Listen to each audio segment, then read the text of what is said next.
आप सभी को न्यूज़ गैंगस्टर का सादर प्रणाम। तो क्या है कि प्रयागराज का मौसम ठंडी की तरफ बढ़ चुका है। अब जो तापमान है उसमें गिरावट लगातार आ रही है, लेकिन क्या है कि तापमान में गिरावट के साथ साथ कुछ लोगों के बुद्धि स्तर की जो गिरावट है वो भी बनी हुई है। और बनी क्या हुई है, पहले जैसे मान लीजिए कि कुछ दर्जे पर थी तो उस दर्जे से भी नीचे आ चुकी है। अब आप सोचेंगे कि ये वीडियो की शुरुआत में ही क्या बक रहा है ये। तो क्या है कि एक मान्यता है, चलन है, या कह लीजिए कि भाषा में एक मुहावरा है कि जब आपके यहाँ कोई शुभ काम होता है, मान लीजिए कहीं किसी घर में कोई बच्चा होता है, बच्चे का जन्म होता है, या शादी विवाह के बाद का समय होता है, तो मानवों की एक प्रजाति आती है जो ताली बजाती है, खासकर भारतवर्ष में और उत्तर भारत में, या जो केंद्रीय भारत है यहाँ पर। तो ये जो ताली बजाने वाली प्रजाति है, ये जब तक आपके दरवाजे पर दस्तक ना दे तब तक आप समझिए कि आपका जो शुभ और सुंदर आयोजन है या जो मौका है, अवसर है, उसमें वो बात नहीं आ पाएगी। तो आप सोचेंगे कि इसका भी मतलब क्या है। तो उसके मतलब पर आने से पहले ज़रा पूरा माजरा समझ लेते हैं।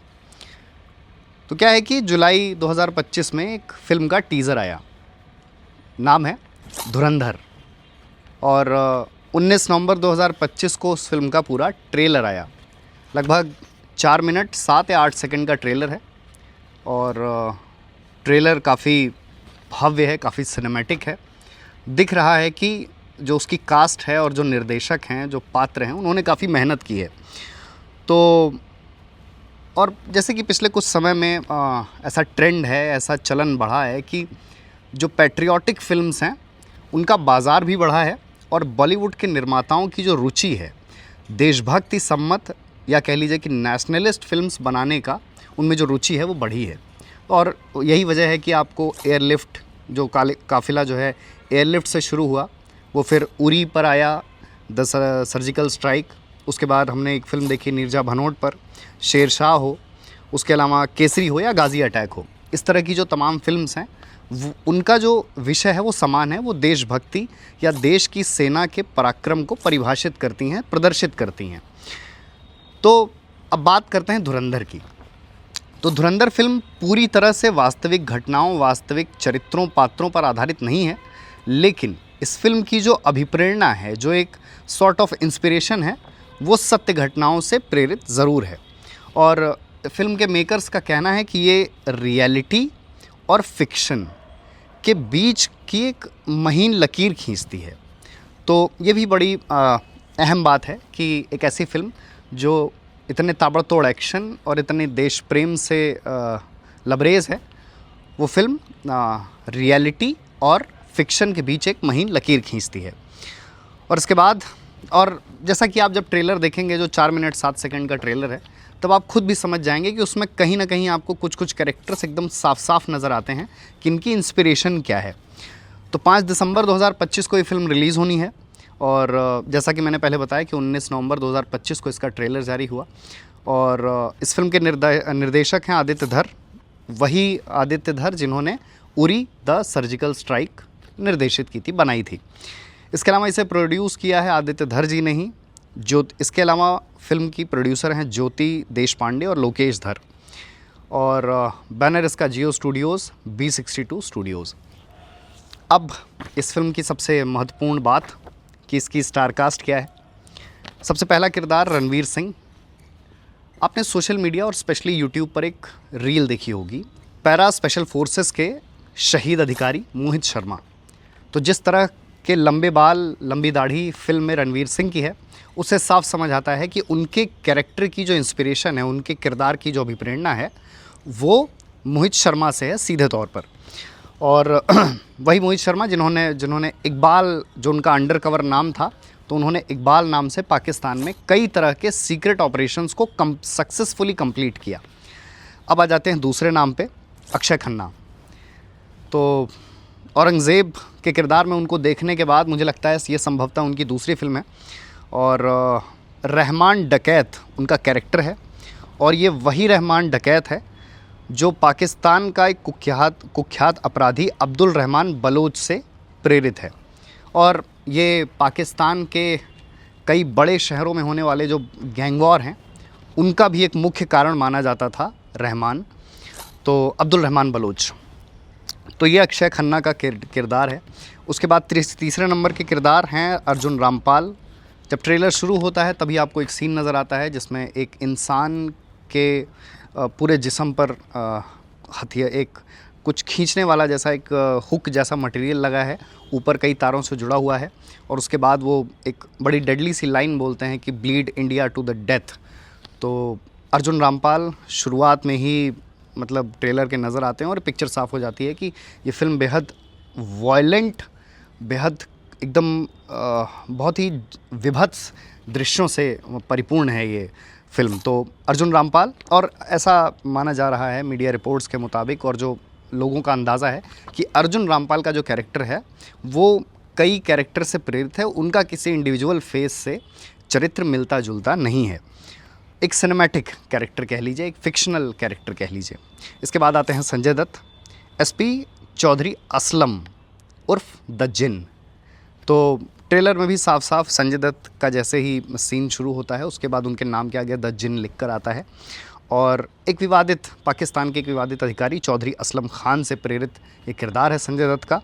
और ये किरदार मुख्य रूप से पाकिस्तान में नेट टेररिज्म, हालांकि ये भी बड़ी हास्यास्पद बात है कि पाकिस्तान में टेररिज्म, उसको ख़त्म करने, उस पर सख्त कार्रवाई करने के लिए ये किरदार जाना जाता है।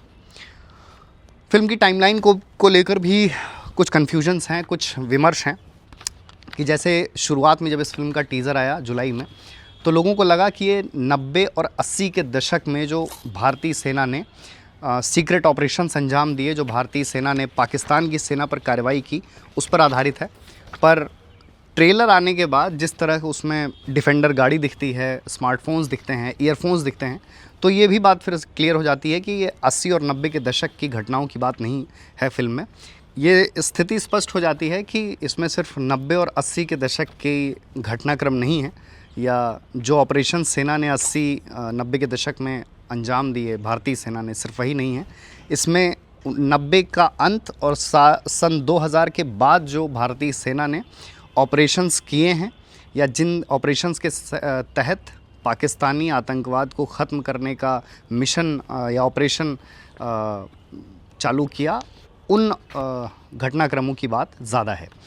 तो ये तो बात हो गई फ़िल्म की, और वो भी, और अगर थोड़ा इससे और एक कदम आगे बढ़े तो जिस तरह का सिनेमैटिक अप्रोच रखा गया है फ़िल्म में, जिस तरह के मैसिव एक्शन सीन्स हैं, जिस तरह का इंग्लिश रॉक म्यूज़िक है ट्रेलर की शुरुआत में, और जिस तरह के डायलॉग डिलीवरी है, जिस तरह की डोमिनेटिंग डायलॉग डिलीवरी है और पावरफुल प्रेजेंस है कैरेक्टर्स की, तो उससे साफ स्पष्ट होता है कि ये फ़िल्म सिर्फ पुराने यानी 80 और 90 के दशक तक सीमित नहीं है।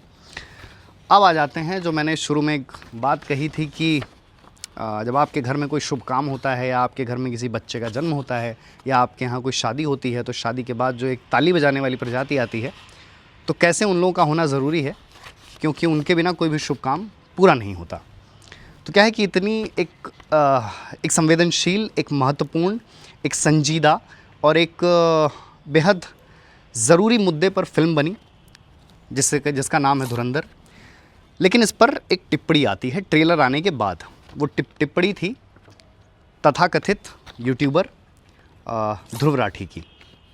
ध्रुव राठी को आप सभी जानते होंगे, और ध्रुव राठी देश के तमाम समसामयिक विषयों पर एक तरफा यानी विचारधारा के एक तरफ होकर वीडियोस बनाते हैं। तो उनकी प्रतिक्रिया आई, और ध्रुव राठी और देशभक्ति, या ध्रुव राठी और ऐसी फिल्म जो देशभक्ति जैसे विषय पर आधारित है, तो आप समझ सकते हैं कि उस फिल्म की तारीफ़ ध्रुव राठी ने नहीं की होगी। तो उन्होंने एक ट्वीट किया ध्रुव राठी ने, और उस ट्वीट में कहा कि कितनी हिंसाजनक फिल्म है, कितनी ऐसी फिल्म है जिसमें इतना गोर वायलेंस है। तो उनका ट्वीट मैं पढ़ता हूँ कि आदित्य धर has truly crossed a limit of cheapness in Bollywood. The extreme violence, गोर and torture shown in his latest film trailer is the equivalent of watching ISIS beheadings and calling it entertainment। तो कुल मिलाकर उन्होंने कहा है कि जिस तरह आदित्य धर अपनी फिल्म में हिंसा दिखा रहे हैं, वो ISIS का जो गला काटने की कार्रवाई है वो उसी के समान है। His lust for money is so unhinged that he is willingly poisoning the minds of young generation, desensitizing them to gore and glorifying unimaginable torture. This is the chance of censor board to show if have a bigger problem with people kissing or watching someone to get skinned alive. इस बात से पूरी तरह असहमत भी नहीं हुआ जा सकता कि किसी की खाल उतारने का सीन फिल्म के ट्रेलर में सबसे शुरुआत में हो। इसमें हिंसा तो है, लेकिन क्या है कि उस फिल्म में सिर्फ हिंसा नहीं है।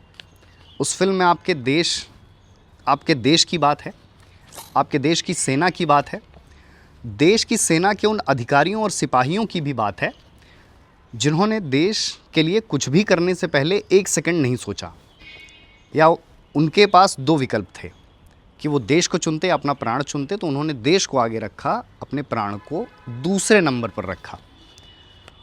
उस पूरी फिल्म में वो अधिकारी हैं, वो पूरा तंत्र है जो हम जैसे लोगों की सुरक्षा के लिए किसी भी मिनट अपनी जान देने को तैयार है। उन्हें इस बात की फ़िक्र नहीं है कि उन पर कितना ख़तरा है, या उनकी एक टांग चली जाएगी या दोनों टांगें चली जाएंगी तो उनका जीवन कैसे बीतेगा, या उनके जाने के बाद उनके घर परिवार का जीवन कैसे बीतेगा।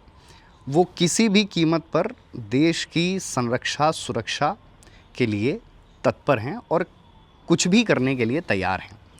तो एक ऐसी फिल्म, और ये बात सही भी है कि जैसे जो हमारे देश के सैनिक हैं, ये जब भी किसी और पाकिस्तान जैसे देश की सेना के द्वारा मान लीजिए अगर अगवा कर लिए जाते हैं, तो ये जो फिल्म में टॉर्चर दिखाया है, मुझे लगता है कि ये तो उसके सामने कुछ भी नहीं है।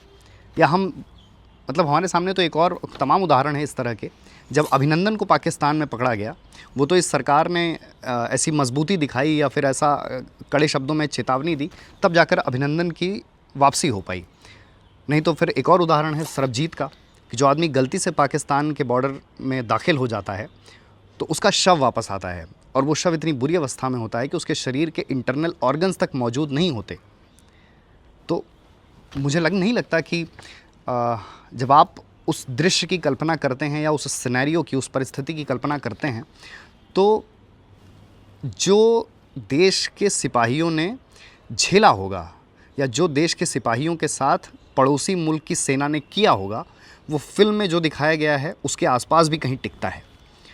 तो ये दलील तो वहीं खारिज हो जाती है कि फ़िल्म में वायलेंस बहुत है, हिंसा बहुत है, किसी की खाल खींच लेना, इसको फिल्म में नहीं दिखाया जाना चाहिए। ये सब बातें कहने में बहुत सुंदर लगती हैं। ये बातें आपको दिखाती हैं कि आप कितने बुद्धिजीवी हैं, या आप बुद्धिजीवी होने का कितना सुंदर अभिनय करते हैं। लेकिन जब आप ज़मीन पर उतरते हैं, तब आपको रियलिटी चेक मिलता है कि नहीं भैया, वाकई जिन्होंने झेला है वही इस कष्ट को बयां कर सकते हैं। आप तो सिर्फ वायलेंस है, हिंसा है, ये कहकर किनारे हो जाएंगे। और इसमें क्या है कि फिर 2-3 पॉइंट्स हैं जो ध्रुव राठी की हरकत और ध्रुव राठी के व्यक्तित्व और विचारधारा को सिंप्लीफाई करते हैं। बेसिकली क्या है कि, और सबसे पहला पॉइंट ये है कि पिछले कुछ सालों में ऐसा ट्रेंड आया है कि खुद को तर्कशील दिखाने के लिए, खुद को इंटेलिजेंट या इंटेलेक्चुअल दिखाने के लिए ऐसी फिल्म्स की या सेना की आलोचना कर दीजिए। आप देखिए, जैसे किसी को भी थोड़ा समाज से खुद को अलग दिखाना हो या व्यूज़ की संख्या बढ़ानी हो, तो सबसे पहले क्या करता है कि सबसे पहले वो सेना की ही आलोचना करने लगता है, और या फिर बेहद सीमित शब्दों में, बेहद चुनिंदा शब्दों में सेना की आलोचना नहीं करता, ऐसी आलोचना करता है कि आप खुद कंफ्यूज हो जाते हैं कि ये कहना क्या चाह रहा है ये व्यक्ति। तो ये बड़ा फैंसी है कि जो फिल्म खुद को बुद्धिजीवी दिखाने के लिए, कि जो फिल्म देशभक्ति जैसे महत्वपूर्ण विषय पर बनी हो या देश के सैनिकों के बलिदान जैसे संजीदा मसले पर बनी हो, उस फिल्म की कमी निकालना या ये बताना कि उस फिल्म में कितनी हिंसा है। ध्रुव राठी के पास और भी पिछले कुछ समय में किस तरह की फिल्म्स बनी है, मुझे लगता है कि उस पर बात करने की भी ज़रूरत नहीं है। लेकिन क्या ध्रुव राठी ने उन फिल्म्स पर अपनी आलोचना के 2 शब्द खर्चे? नहीं, क्योंकि व्यूज़ ऐसे ही विषयों को टारगेट करने से आते हैं, ऐसे विषयों पर आलोचना करने से आते हैं जिनमें देश की सेना और देश की अस्मिता सम्मिलित हो। दूसरा, ये करके होता क्या है, ये करके एक नैरेटिव स्थापित किया जाता है कि देश की सरकार जो कर रही है या देश की सेना जो कर रही है, क्या वो सही है? ध्रुव राठी जैसे लोग सीधे तौर पर सेना को कुछ कहते भी नहीं हैं, लेकिन चाहते हैं कि ऐसी फिज़ा बने कि सेना कुछ करे ना। तो भाई, जब देश की देश की सुरक्षा पर बात आएगी, देश की अखंडता पर बात आएगी, तब कोई भी सरकार, ये सरकार हो या पिछली भी सरकारें नहीं हो, या इस सरकार में जो सेना को आदेश दिए जाते हैं वो हों, या पिछली सरकारों में जो सेना को आदेश दिए जाते हों, सही तो यही होगा कि देश की सुरक्षा के लिए सख्त कदम उठाए जाएं। लेकिन क्या है कि एक वही बात है कि खुद एक मेजर नैरेटिव स्थापित करने के लिए ध्रुव राठी जैसे लोग ऐसी पहल, ऐसे मिशन पे जुड़ जाते हैं कि नहीं, सेना जो कर रही है क्या वो ठीक है। तो एक इस तरह का नैरेटिव, एक सूडो नैरेटिव बनाने की सूडो लिबरल वर्ग के लोगों द्वारा कोशिश की जाती है कि नहीं, ये जो हो रहा है, या जो आर्मी बड़े लेवल का ऑपरेशन कर रही है, ऑपरेशन अंजाम दे रही है, वो क्या ठीक है या नहीं ठीक है।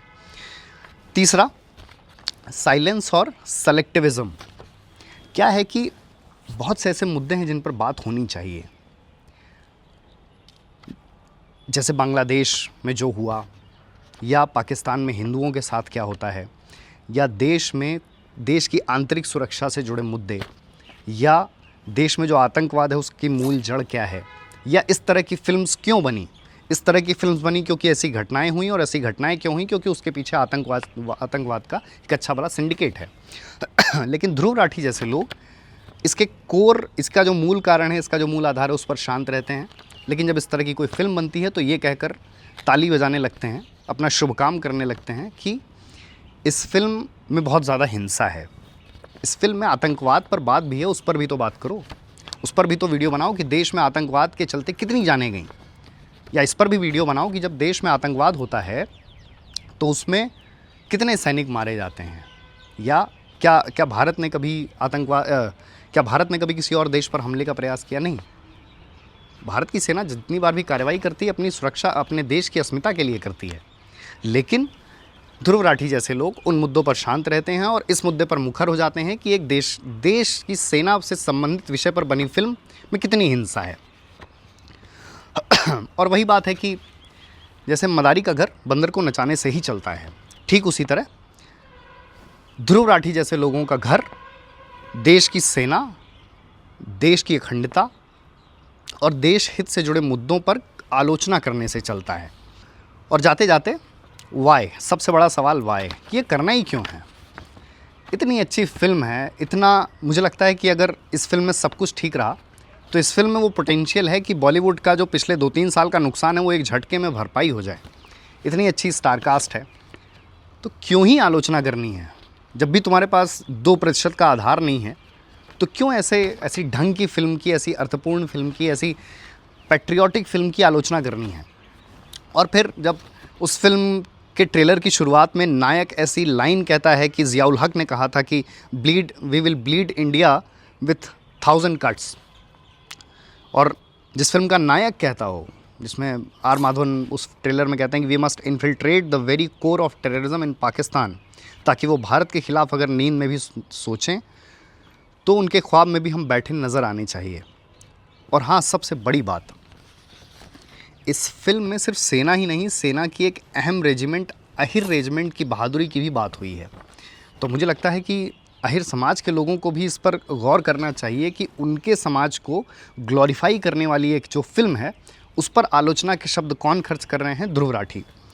और इसके अलावा जिस फिल्म में हिंसा तो दिखाई गई है, लेकिन ध्रुव राठी ने ये नहीं बताया कि जो हिंसा है, जो बेरहमी है, वो किसकी तरफ से की गई।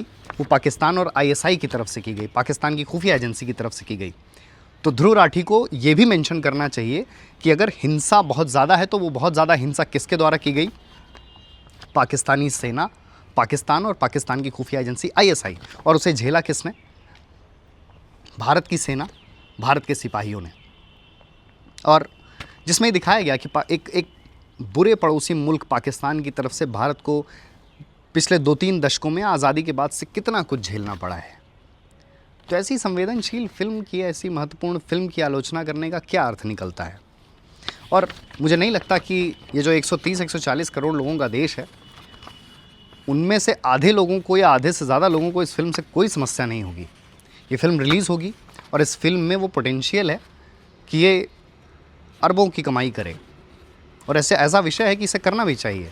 लोगों को पता चलना चाहिए कि आपके देश की सेना इंडियन आर्मी, भारतीय सेना कितनी पराक्रमी रही है, कितनी अजेय रही है, कितनी समर्पित और बलिदानी मिजाज की रही है। तो ध्रुव राठी जैसे लोगों को ईश्वर सद्बुद्धि दे, वो शुभ मौक़ों पर ताली बजाते रहें, लेकिन ऐसी फिल्म्स, ऐसे संजीदा विषय, ऐसे महत्वपूर्ण विषय उठते रहने चाहिए और ऐसी फिल्म्स बनती रहनी चाहिए। धन्यवाद।